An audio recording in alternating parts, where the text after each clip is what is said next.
It's time for the Pittsburgh Sports Reporters, an inside look at your teams in your city.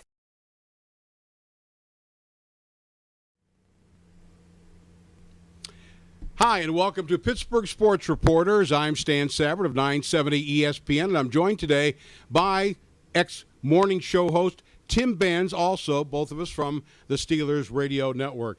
Tim, we're talking baseball now. We're at the All-Star break, the unofficial halfway point of the season. The Pirates are 19 games over, one game out of first place. Let's start with the lowest and then work our way up to the highest. In your view, is there any danger of a repeat collapse from 2012? They taught us last year that there's always going to be a danger until the season ends, but I think it'd be awfully hard for them to, in essence, defy math for a second straight year. That's what they did last year. They basically defied the numbers to figure out a way to finish below 500. I don't think that's going to happen this year. I do think they're going to break the 500 drought, and judging by what I'm seeing in the rest of the National League, I still think they're in very good position to get at least one of the two wild cards, probably the first wild card.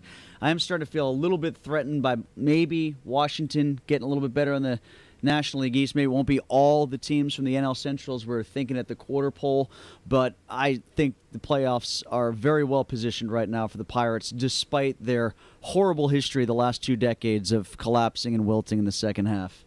Well, some of those years, they couldn't even wilt because they weren't. They had rotted already. They had rotted already. There was no wilting. They were already wilted. Let me get to the playoffs in a moment. I'll just start with the collapse portion. The reason I don't think that they will, in fact, I'm convinced they won't, is that the reason they collapsed last year primarily was the pitching went south on them. It blew up. It fell apart. The pitching is too good, and they're too deep this year. That's the one thing you can always count on. And one thing that encourages me is that even when they lose, almost always they're getting a well-pitched game. Obviously, the offense is challenged. We're going to get to that momentarily. But even when they lose, they're getting good pitching. That tells me there aren't going to be any 7-8 game losing streak, or probably won't be, because when you're talking about 5, 6, 7, 8 games, you're going to get some quality starts in there, and you're going to find a way to win. And some of those, which they've done consistently. Last game out, the game that was played Sunday at PNC Park is a perfect example of what you're talking about, in the sense that Garrett Cole was lousy in the first inning, gave up 3 runs, but kept them in there long enough that you would figure a better offensive team, a team that normally would be associated with a club that's 19 games over 500 at the All-Star break, would have the bats to maybe get themselves back into a game where they trailed 3-0, but they hadn't hit yet.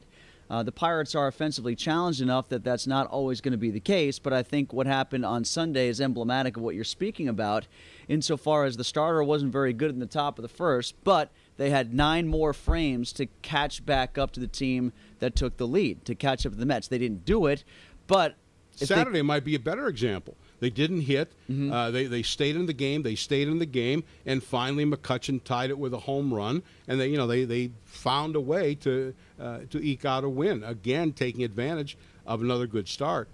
Moving on to the bullpen helps them too. Stay in these games. Yeah, I'm talking about pitching in general. I think they're a lock for the wild card. I agree. The only team that can possibly cause them some trouble are the Nationals for just making the wild card as a second wild card. But they're only a game over 500. The Pirates have a 9-game lead on Washington. I'm not worried about Cincinnati. We're just talking about making the playoffs here. And right now, Washington is 9 games behind. That's an awful lot, especially when Washington has to climb over Cincinnati just to get in that position. Well, we've seen teams make massive turnarounds after the All-Star break. We've seen the Pirates turn in one direction. We saw Clint Hurdle's Rockies turn in another direction, in a positive direction, not too long ago. So I think there are still teams that are on the outskirts that we're not talking about right now that might make a move if they get really hot after the All-Star break. But I'm just not seeing a team roster-wise in the National League right now that's making me think that, okay, this is the sleeping giant here. You know, the Dodgers maybe pulling away and getting hot, maybe. The Nationals, like I said before, the team that I think have the best roster to get themselves into a position. But when healthy. Yeah, similar to what you're saying, Stan, I'm of like mind in the sense that I'm looking just empirically at each one of these teams, I'm not seeing any one team that's jumping off the page and I'm pointing and saying, oh, okay, that's the one we got to keep an eye on, aside from Washington, who we've discussed a couple times already. I'm keeping an eye just because of past history, but I think they're locked to make the playoffs, shockingly enough. Now the question is, do they need help? The answer to that is yes, but should they go out and acquire it, another bat? And the question is, how far are you willing to go? My last statement, I think, answers this question. I think they're in the playoffs no matter what. Now, how far they go, and I'll worry about that in October. I don't think they need to make any move just to make the playoffs.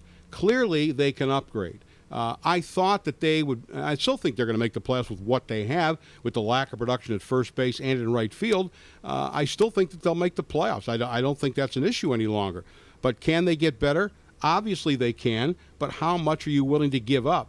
My thought is this: if you can acquire a guy who is going to be around for a couple more years after this, by all means. If it's a rental, would they be better? Probably, no guarantees, but is it worth the price, although we don't know what price we're talking about? Yeah, the price is the big thing, and I know a lot of people are really shying away from giving up Polanco. I feel like the talk is cooled to the point on Taillon that people aren't even discussing it quite as much anymore. It seems like it's Polanco now that everybody is looking at as a potential piece for someone to acquire if a good player, a starting caliber player, is going to come here in the middle infield or the corner outfield or first base. And Stan, I look back even in just the PNC Park era alone, and the alleged best hitting prospect in the organization at various times has been J.R. House, J.J. Davis, Chad Hermanson at the end of the Three Rivers era into the PNC Park era, Steve Pearce, Matt Haig, Brad Eldred. Yeah. Okay, of all those guys I just listed, by far the most productive Major League Baseball player has been Steve Pearce. What is that? By far. And his career average is 234. So the point that I keep coming back to is you can't just avoid a trade because you're afraid of giving up your best hitting prospect. And with the amount of people you bring into a baseball organization every year, you should be able to find somebody who someday can hit 6th or 7th in your lineup. You give up a potential number 1 arm, number 2 overall pick in the draft like Taillon, that's a bit risky. And he's only in Altoona. I think there are other bats that might emerge better than Polanco somewhere down the road, perhaps.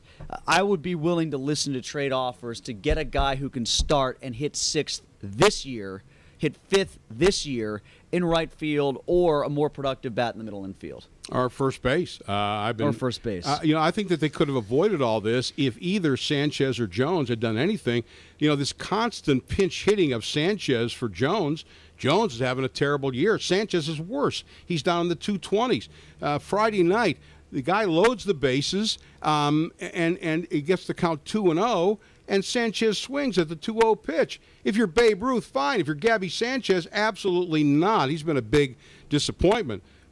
A couple thoughts on this, however. Polanco, a scout told me, has potential to have a higher upside than McCutchen. Now, maybe the scout's wrong, but I have to at least consider that. The other factor I would ask people to just consider is when Hunter Pence was available. Mm-hmm. The Phillies and Pirates had conversations. What did the Phillies want in return? Starling Marte. Now, if they'd have gone for a bat and given up Starling Marte, if Polanco's anything close to that, where are they without Starling Marte? Well, I understand that, and Clint Hurdle made that point. He also even brought Russ Martin into the mix, too, by saying if we had gotten these guys and then they'd be on the roster and we had the back end of their contracts, we wouldn't have Russ Martin on the team because we wouldn't have been able to go out and get him. Well, actually, they could if ownership wanted to pay for it, but he was speaking realistically about what their budget is. And let's not fool ourselves for a second here. While I do believe that the organization might be willing to go out and, the proposed trade was the 2 White Sox guys coming here, Alex Rios and Alexei Ramirez. They might be willing to pay off the last couple months of those guys, their salaries for this year. They don't want those guys on this team next year. No. Even if they play well and do the job when they're here, ownership would like to get rid of those guys and get something else in return and just rent them, even though they're not rentals based on what their contract says.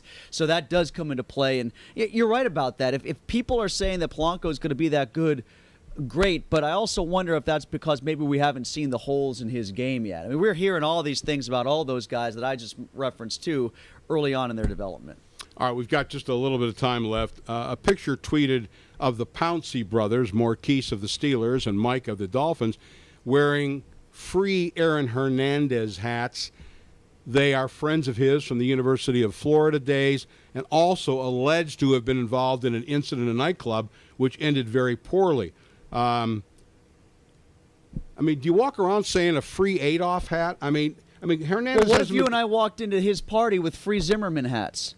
How do you think that would have gone over, right? That's. I wonder if the Steelers say something. You'd think they'd have more common sense. Not like they're college kids anymore. You know, Pouncey's been around here for 4 years now. I don't know if the Steelers do anything, but at least somebody makes a call and say, "What in the hell are you thinking?" Well, I saw a lot of Twitter traffic about this yesterday, standing on Facebook too, and it was a little bit more split than I anticipated. So a lot of people supporting the Pounceys for saying or standing up for their friend and innocent until proven guilty. I saw a lot of that online, so I threw a web poll out there this morning on our show, and it didn't go that way. It went back more the way of what are these guys doing, to the tune of 91% of people said that they had a problem with what the Pounceys did. I know the people that were in the minority were saying it's innocent until proven guilty and they're standing by a former teammate. I do have to wonder if partially, though, maybe this is just me having done a lot of Steeler postgame shows to have this sink into my brain. If it was Marcus Gilbert that they were standing up for, and it was one Steeler standing up for another Steeler in the case of Mike Pouncey, would it be a little bit less harsh in the analysis here in Pittsburgh? But hey, he is a New England Patriot, which is way worse than being a murderer. Let's just say it, right? Maurkice Pouncey, if he played with the Kansas City Chiefs, then the reaction would have been different. Right. He's a Steeler, so therefore he can do no wrong. How about wait until the guy goes to trial at least? All right, a lot of topics to cover. Hope we did so today. Thanks for joining us today on Pittsburgh Sports Reporters.